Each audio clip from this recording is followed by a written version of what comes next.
Thanks for watching the WHME TV 46 High School Game of the Week. Brought to you by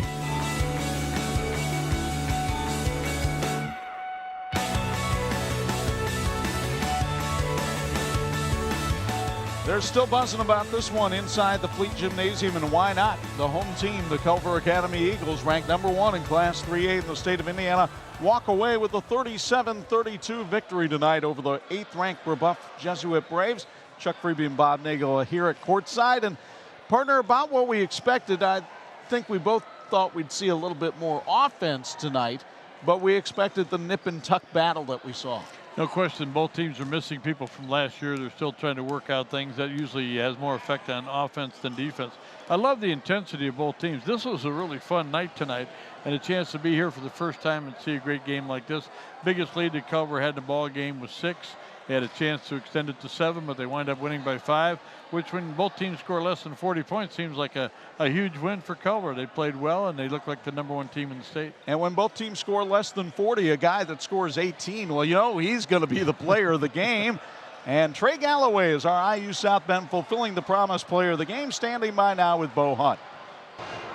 Standing by with our player of the game, Trey Galloway. First off, very tough game tonight. Congratulations on the victory. Thank you. Appreciate it. It was a battle back and forth. They definitely want to knock off the #1 team. What did it take out here for you guys to really pull through in this game? Honestly, I'd just say it's just us staying together through the ups and downs out here. I mean, obviously, they were looking to beat us, and it's a rivalry game, so we just had to keep our composure and stay together and keep getting stops later on. So.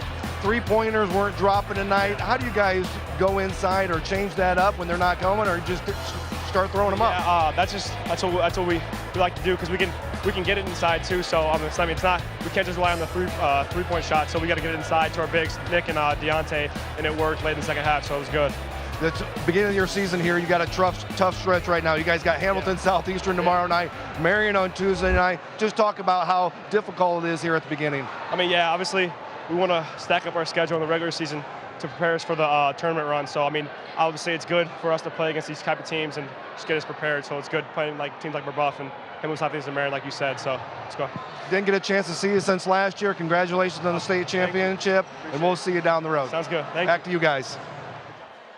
And there you see that state championship picture one more time. Of course, state tournament a long way off, but if Culver continues to play with that kind of defensive intensity, they'll beat a lot of teams this year. They certainly will, and I tell you what, you can't say enough about Trey Galloway. The job he did scoring 18 points. He had 4 missed shots all night. 3 of them were three-pointers.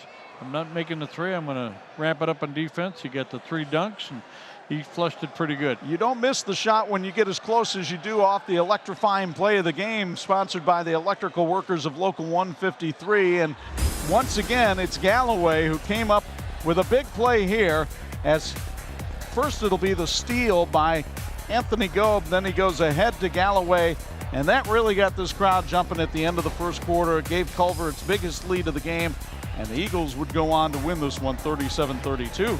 Our thanks to the electrical workers of Local 153 for sponsoring our electrifying play of the game. Now, next Friday night, Northern Lakes Conference action here in Marshall County. We go over to Plymouth for Northwood and Plymouth.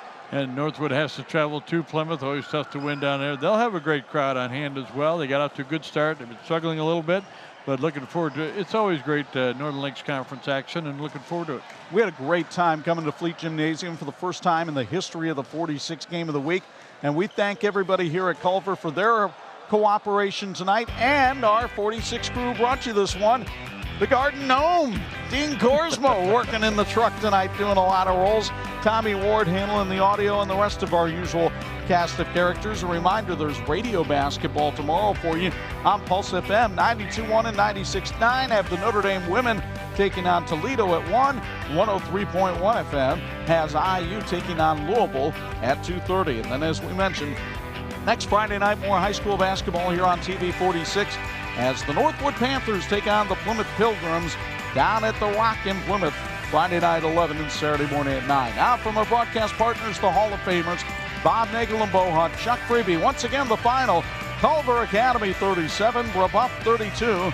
So long from the banks of Lake Maxinkuckee.